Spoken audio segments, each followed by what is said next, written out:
nothing to eat, no work to do. Farmers are committing suicide in so many different states. No source of livelihood. The killer drought snatched it all. क्या करेंगे? And no one to buy their crop. The agrarian crisis taking the lives of young children. India is an agrarian country.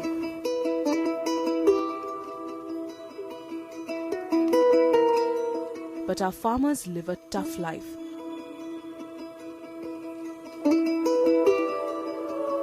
No access to clean drinking water,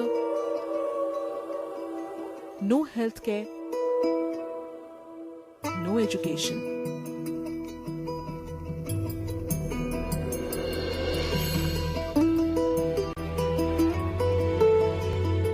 Crores of people don't have security of their livelihood. They are looking for better opportunities, and that's why they are being trafficked by the middleman, and they end up in extremely appalling conditions in slums. If you can bring hope and smile on the face of the most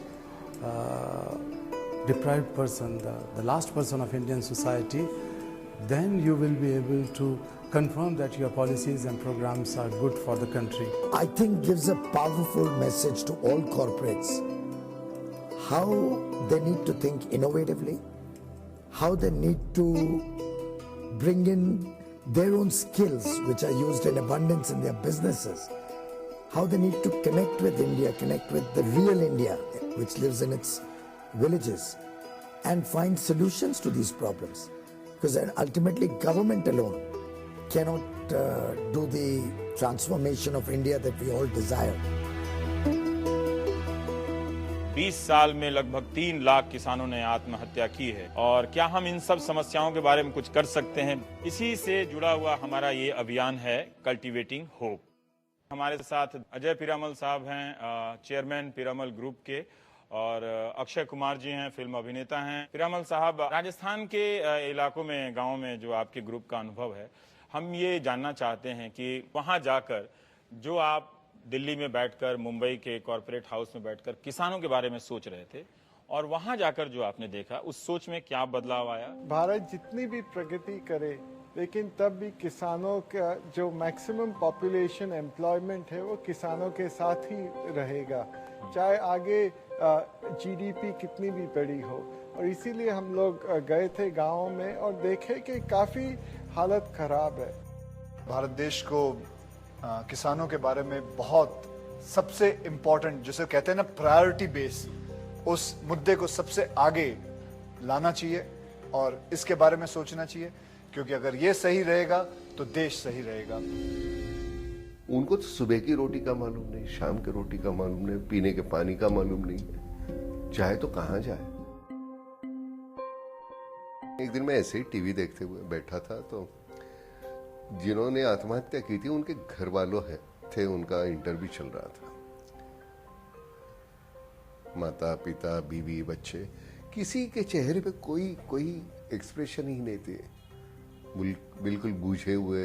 समझ में नहीं आ रहा था उनको जो सवाल किए जाते थे, वो उसका जवाब वो समझ भी पा रहे थे या नहीं मालूम नहीं। मैंने कहा यार ये इतना कुछ हो रहा है और मैं चुप बैठा हूँ, मेरे पास क्या है, मैं क्या कर सकता हूँ, मेरे पास थोड़े से पैसे हैं, मैं दे सकता हूँ। एक ही साथ तुम देखो, अगर 200-250 विधवाएं बैठी हैं और तुम क्या कर रहे हो, 15,000 रुपए दे रहे हो, वो झुक रही है, नमस्कार कर रही है। अगर उसका मियाँ जिंदा होता तो ये करने की नौबत नहीं आती उसे। जो पहले मैंने सोचा था कि पैसे देके अपना, चलो मेरे जहन में जो है मैंने तो कर लिया, बाकी के लोग करें ना करें, लेकिन रात को सोते हुए मैं सवाल करूं तो मैं उसका एक जवाब दे सकता हूं कि मैंने अपना काम किया। वहां महसूस ऐसे हुआ कि नहीं है भाई, ये काम कभी खत्म होने वाला नहीं।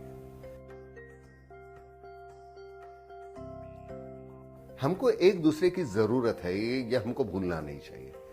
हम एक दूसरे के सिवा जी नहीं सकते, ये हमको समझना चाहिए।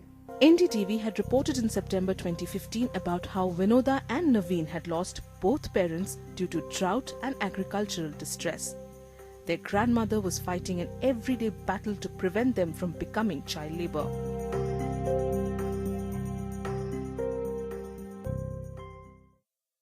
Courtesy NDTV, we came to Timapur and adopted these children, but realized that the situation is far more grim. NDTV and the Piramal Foundation came together to highlight farmer-related issues through the campaign.